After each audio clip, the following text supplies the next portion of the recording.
Good evening and welcome to the CASAA update for the week of 12/7/2015. Hi, Alex. How are you this evening? Good. How are you doing? I'm good. So, what exciting news have you got for us this week? um, well, it's been a couple of weeks. Actually, we missed last week We did.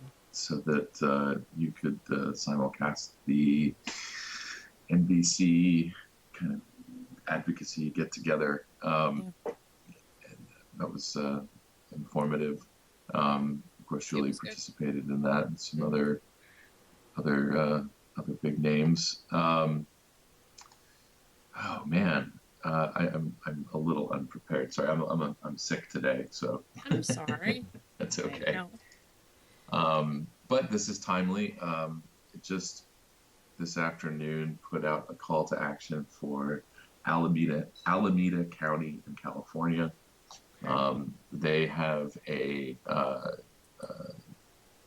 county board of supervisors meeting tomorrow morning at Yeah. 11 a.m.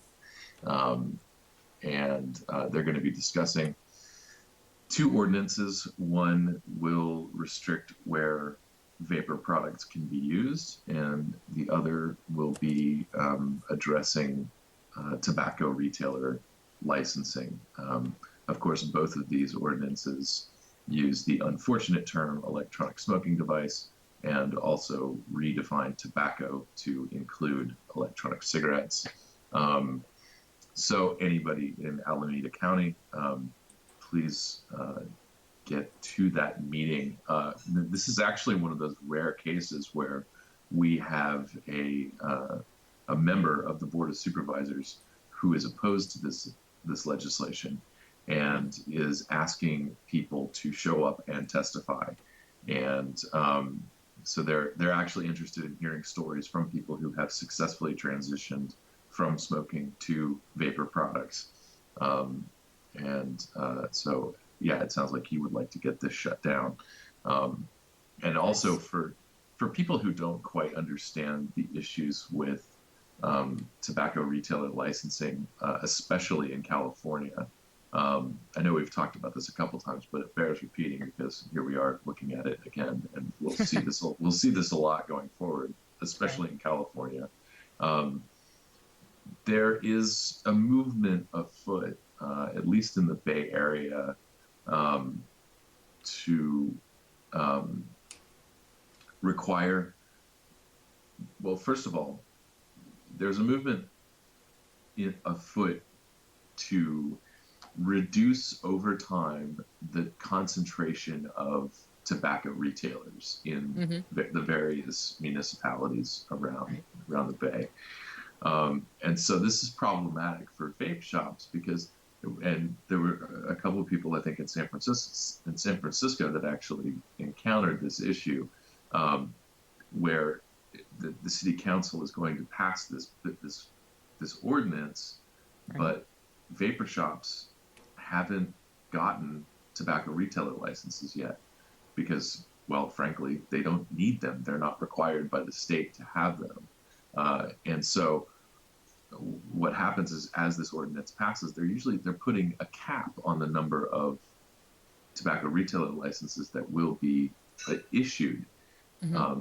or are allowed per, like, 10,000 or 100,000 people, something like that. Right. So depending on where you are and the timing of when this ordinance passes, this could mean a moratorium on opening new vapor shops in a municipality. Hmm. So yes, a tobacco retailer's license. I know a lot of people. I know that a bunch of people in Illinois and a bunch of people in California have sort of preemptively gotten their tobacco retailer license in Hmm. anticipation of laws like this being passed. But a lot of folks are unaware of this stuff. And quite frankly, a tobacco retailer license for a vapor shop is kind of silly. So Yeah. um, it's understandable that people wouldn't be thinking about that. Um, but yeah, everybody really should be paying attention to this. I can't. I want to say that Massachusetts is also doing something similar. Um, any kind of ultra anti-nicotine stuff coming out of Massachusetts. It should not be a surprise to anybody. Um, and that's another thing that we'll talk about briefly. Um, but yeah, Alameda, California, County Board of Supervisors meeting tomorrow morning, 11 a.m. They want to hear your story. So yeah, get out there and do that. And we put out our call to action. There are phone numbers, not emails. There are phone numbers for all of the district supervisors. I believe it is Supervisor Miley who is who is the one that is opposing these bills. Okay. So maybe not melt his phone in the morning, but everybody else is fair game. Um, and yeah, so that's for California. Boston, again, uh, this came out. I think this came out a couple weeks ago. I don't know if we were. I think we talked about this. Um, Boston, Massachusetts. They're looking at Tobacco 21 legislation. Um, and again, this is another instance where I think we did. I put this up on November 23rd. So um, but really, the reason I want to bring this up is that even though the hearing was held on December 3rd last week, and from what I understand, only one person, maybe three Yes. people made it out there. Somebody that we're friends with from out Springfield way. Um, uh, so even though so few people showed up to express opposition to this, uh, it's hard to even call it an ordinance because it's coming from the health department basically. Um, Right. but it's a change to the city's tobacco regulations. Um, since so few people showed up, it's worth noting that the email address for the Boston Public Health Commission is in our call to action. So if you live in or around Boston, if you have any reason to go to Boston and you want to protect access to vapor products, then I would recommend sending the Boston Public Health Commission an email. It's one email address. It's not a huge list you have to comb through. There's not a whole lot of other stuff going on, but we have the talking points and so on. And again, this is another one. First of all, they're raising the age to purchase um, all tobacco and vapor products up to 21, leaving people between the ages of 18 through 20 out in the cold. And of course, banning the sale of flavored products in any shop that's not a dedicated vapor retail shop. I know that exemption for vape shops sounds convenient, but like a lot of us, I'm sure, I got my first exposure to vapor products at a gas station. So Mhm. it's a very important outlet for adult smokers to see these products for the first time. Right.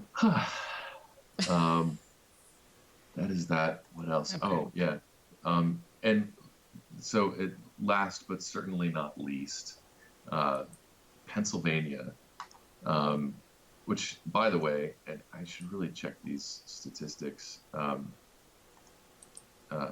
crap, I got to log back in. Hold on just a second.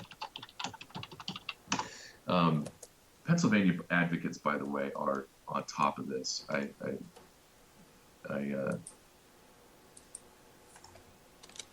am, well, okay, 34 phone calls.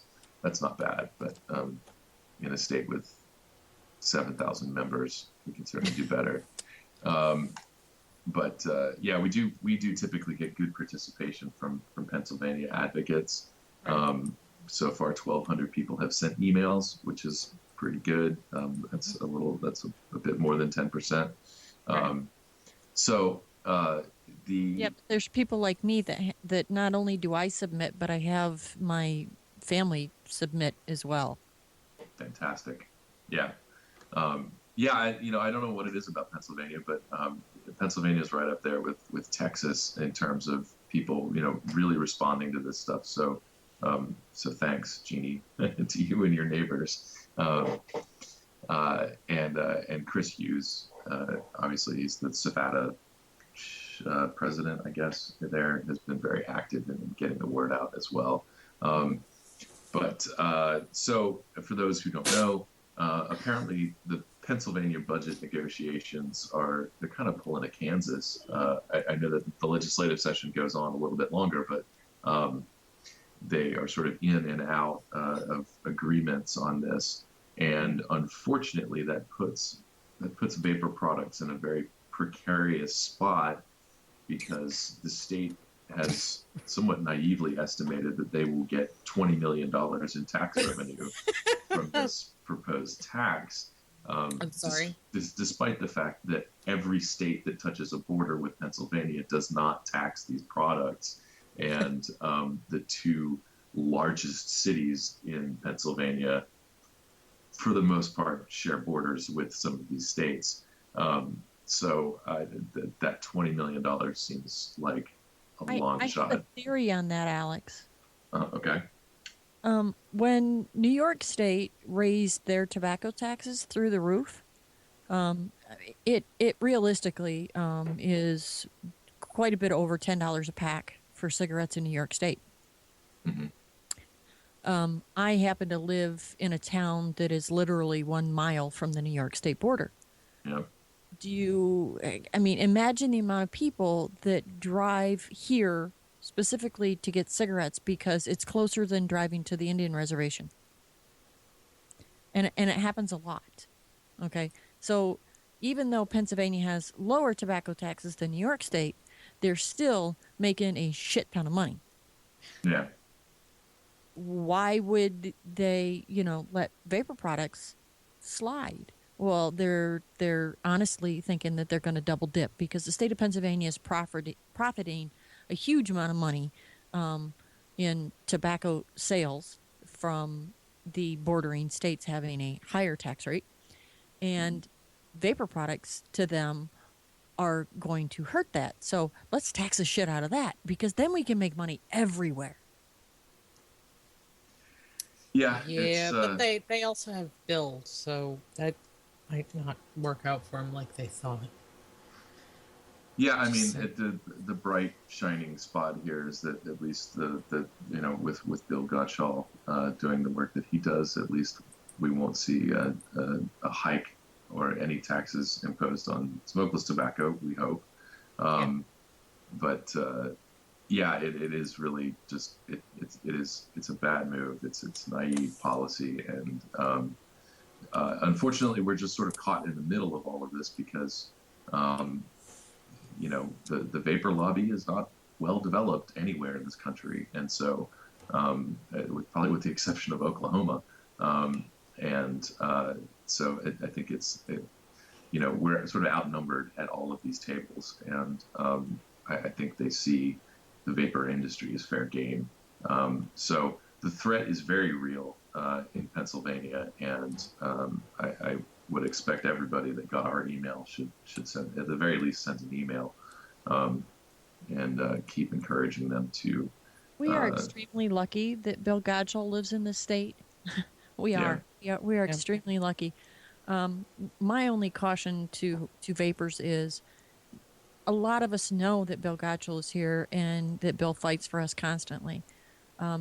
My thing is, people don't expect him to do everything for us. We still have to do our part.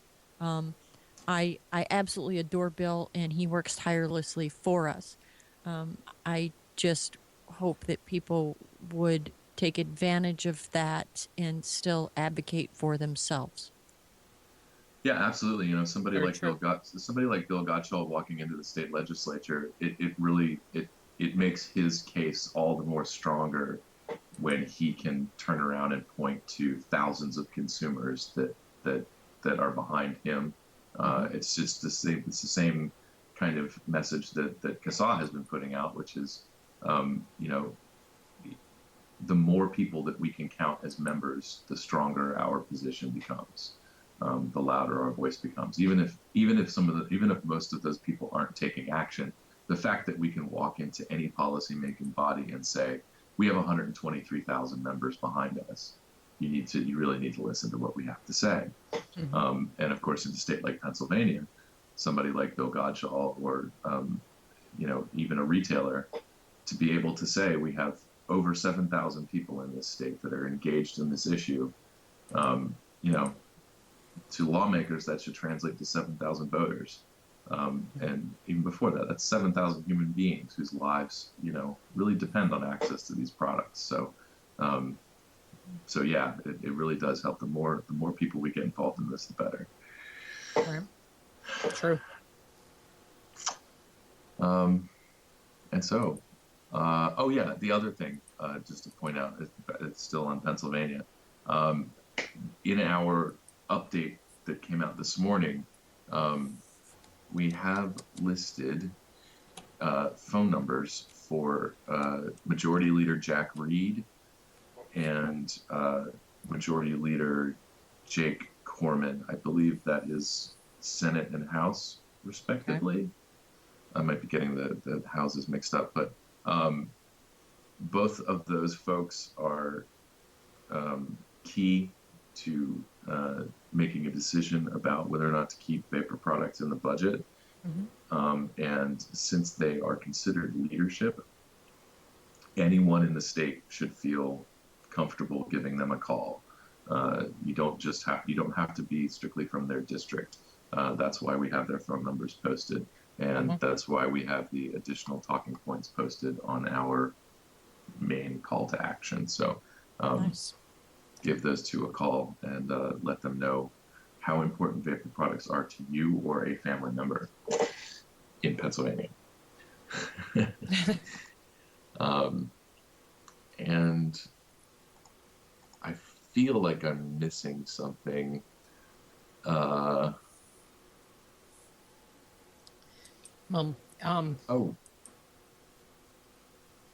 Okay. We do have it's sort of an unofficial update at this point, but folks may have seen. I didn't check the site today, but our earlier call to action for submitting comments to the FDA on the proposed intended use regulation, that they are reopening the comment period. So it'll actually be a different, is it the same docket, but kind of a different file? I forget how it works. It's the same thing that happened with the deeming regulations when they extended the comment period. So that has been extended, I believe, for another 30 days. So if you have not followed that call to action, we should be updating that soon. But just to let everybody know, since it's Monday and probably by the end of the week, we'll get something updated on our site. Comments are still being taken for the proposed intended use regulation. Nice. And I think that's it. Okay. Well, thank you, Alex, for everything you do for us, and have a nice night. Go take some NyQuil and relax if you can. Awesome. Thank you very much. Thank you. Right, see you next week. Okay. Bye. Bye.